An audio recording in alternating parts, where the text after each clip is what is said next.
Hi, good afternoon, everyone. This is Srinivas here from Bangalore, starting my weekly musings on Women's 2020 World Cup going on in South Africa. What a fantastic two semifinals we had so far. It was surprising that we saw two such high caliber matches with high competitiveness where till the last over, we are not too sure who the winner was in each of the games. What more can a cricketing fan can expect more from a larger stage and a big tournament like the 2020 World Cup for women? Come at the hour, come at the winners. Sometimes it so happens that when we look at the teams, we undermine certain players' performance in the group stages. These winners are literally there everywhere in every team, but they need that spark at that point of time in the match where they show their impact. In both the cases, in both the matches, what we saw a similar kind of a story which entertained all the cricket lovers across the world, especially for women's cricket.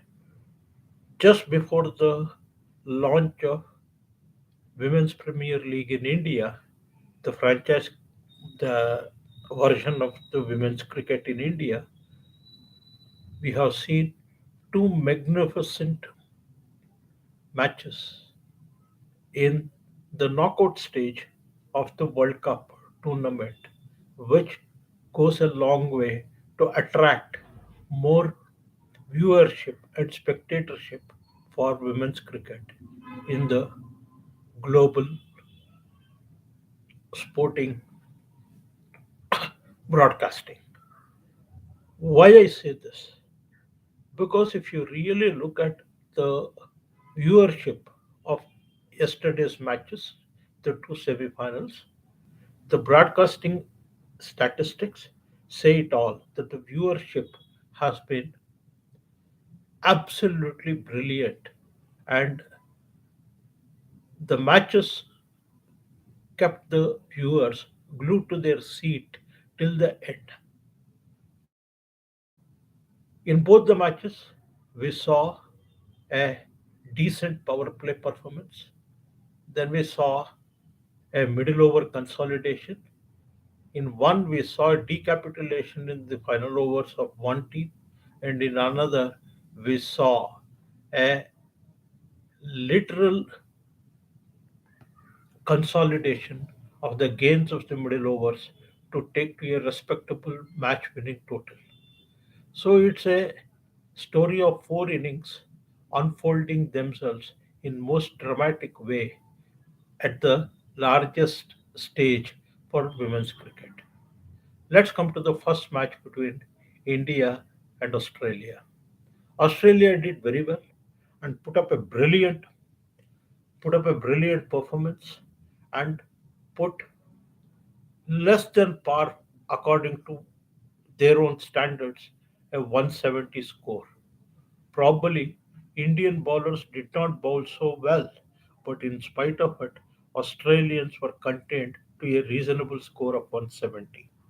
Probably because of the middle overs where Australians lost their power hitters, and because of that, somewhat their score was restricted to 170s. Otherwise, in the recently concluded series bilaterals between India and Australia, we had seen each of the five matches going up to 180 from the Australian side. That was the minimum score when it was played in India. So the expectations were very high, and India emotions were very high, and hope of Indian fans that something different will happen this time was always there. They were hoping after the junior team winning the Junior World Cup in same South Africa They thought that their serious team would also repeat the same performance. But Australians had a different story to tell. A true professional game is always won or lost on the pitch. The cricket game by itself, when you look at it, is a great leveler for anybody who is watching the game. Many times we expect our favorite team to do well, put up a decent score, and then expect that when they have the opposition pinned to the mat within the power play with three quick wickets, most of the people, Indian fans, would have thought that we are losing a one sided battle and there is no fight. Then there comes two heroes for India. One single partnership, we took the score to a respectability and keeping that run rate well within reach of striking distance the major tournaments. But India always had that tenacity and that ability and competence to challenge any great team on its day. Yesterday, it looked like for most part of the second innings of the match, it looked like India would do something dramatic and pull off the impossible. But sadly, few errors on the field while playing by the Indian players led to Australia bouncing back with their backs on the wall. Australia fought hard by putting up a brilliant fielding performance and restricting India from winning the game. So if you ask me when was the actually match was lost, the match was lost in the mind rather than on the field. The mind, when I say this, because Indian lower order, the Indian team's lower order did not believe in themselves that they could score 40 runs or 30 odd balls. That was the time when the game had turned, when their captain had got out after a brilliant partnership. The other players who were supposed to come back. Cricket is a game where 22 players take to the field, and the team with majority of contributions from its team members in a positive way to the game will win in 99% of the time. So if you look at yesterday's performance for India, there are only two good performances with the bat, and then rest all just chipped in. And Indian bowling at best was pedestrian or average rather than calling it extraordinary. It was sheer luck of Indians that Australians did not launch big way, and they lost couple of their big hitters very early when they wanted to consolidate. But still, being 99 in the 14th over, in the last 6 overs, they added quite a considerable number of runs to reach to a respectable score of 172. So there, Indian bowlers wilted under the onslaught of Australians. What happened in the Indian chase is everybody's guess because all of you must have seen channels and other reports about what has happened. As a spectator, what did I get from this particular game? I saw a highly competitive game till the last over. We were not sure, though I think by 18th over or 19th over of Indian chase, we were pretty sure that India would not make it because the lower order was not able to middle the ball and push for those singles into twos, which could have put pressure on the Australians. The pressure was off, and the last over, whatever the 15, 16 to get in the last over, was a daunting ask for a lower order, which was not exposed to this kind of a situation anywhere in the tournament. So, when your lower order has never performed and they were never challenged in the tournament, and on the D Day on a knockout stage, when you are asked to perform, you normally have a problem. And that's what happened. And India wilted. And Australia rightfully earned their place for the seventh time into the finals of the 2020 World Cup. Let's come to yesterday's match between South Africa and England. South Africa, if you really look at their recent performances in World Cups, it's been very, very pretty ordinary. No one with any kind of cricketing history knowledge would say that South Africa would defeat England, which had so dominatingly overcome its opponents just in the last group game, where they put on a mighty 214, the highest score in the 2020 World Cup history of women's game so far. And they comprehensively outplayed Pakistan in that last the round robin game, wherein in the league phase they had outdone Pakistan by a huge margin and defeated them by more than 115 runs. And the dominance was so uh, emphatic that any other opposition would have been unnerved by the sheer audacity of the performance of England team. But yesterday it was a different story. England did not panic. It just happened that in 1 over of the game in the second innings, England just lost too many wickets. They lost too many wickets when they should have actually been more calm and played the right kind of strokes. Somehow they went for unorthodox cross-batted hikes, which ended in they losing a couple of wickets. If they had kept their nerve, probably they would have pulled it off a better victory. Now you have two fantastic players from South African time. There's a team that is the openers, both Brits and as well as Woolworth, who did a brilliant opening partnership of 96 and then set the base for the South African score, and they consolidated. And the last over of Australians, the Catherine's over, where she gave away 18 runs, made all the difference.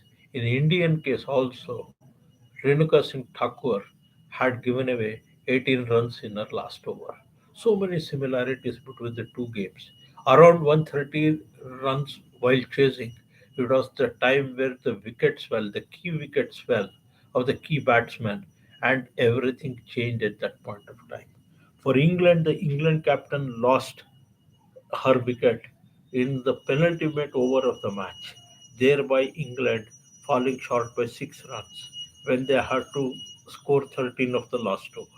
So, as a cricketing fan who watches less of women's cricket compared to the men's cricket, this was the right kind of to see a competitive cricket being played by four best teams in this tournament vying for the top honors to reach the final.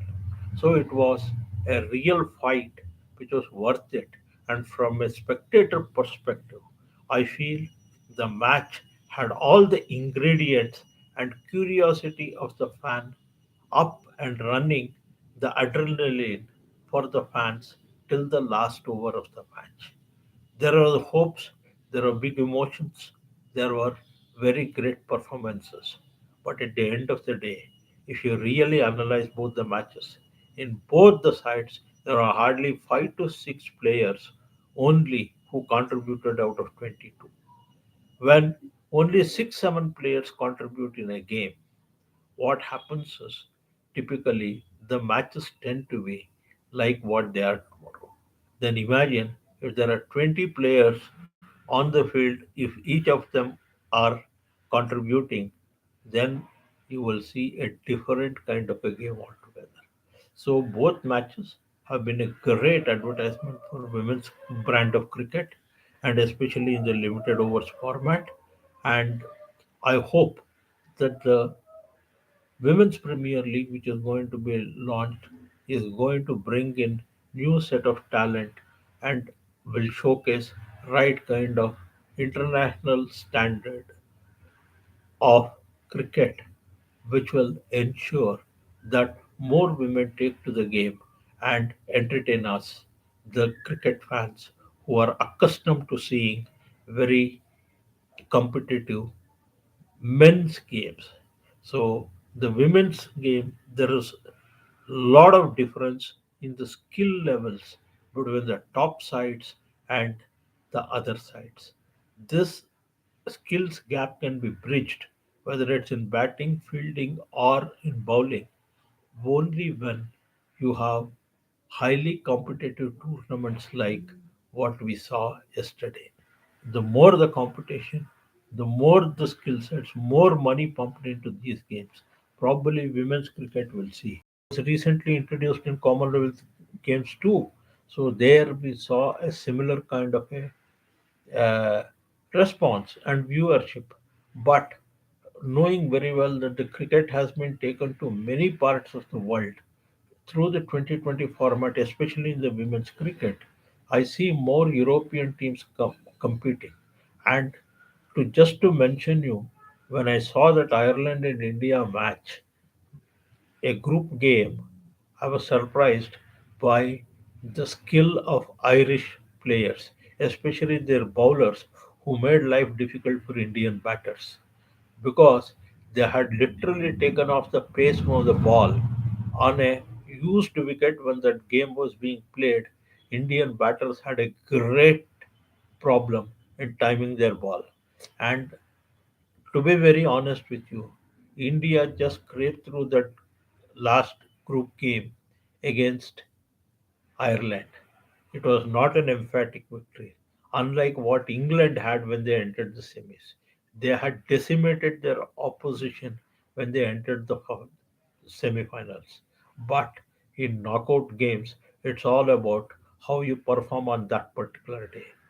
For a spectator, from an entertainment value perspective, both games had enough of interest for the spectator to be glued to the TV for 40 overs of the match. There was not a single dull moment throughout the match. It was always a even contest between the bat and the ball, and it was always the skills of the individuals, whether in bowling or in fielding or in batting, which was amply in display. Both cases, fielding made a difference to the winning team. Both teams which fielded better and created opportunities or restricted the opportunities of the opposition had the victory on their side. So, apart from putting up a score or chasing a score, other than batting and bowling, fielding as a crucial element in this kind of knockout games has been highlighted in both the matches. So, from my side, it's been a very entertaining viewership of two great matches in women's cricket, which I have not seen for quite some time. It's usually in knockouts, it's a one way games. Very rarely we have come up with very strong fighting from opponents, especially when it comes to England and Australia. They have not been so much challenged by other teams in the major tournaments.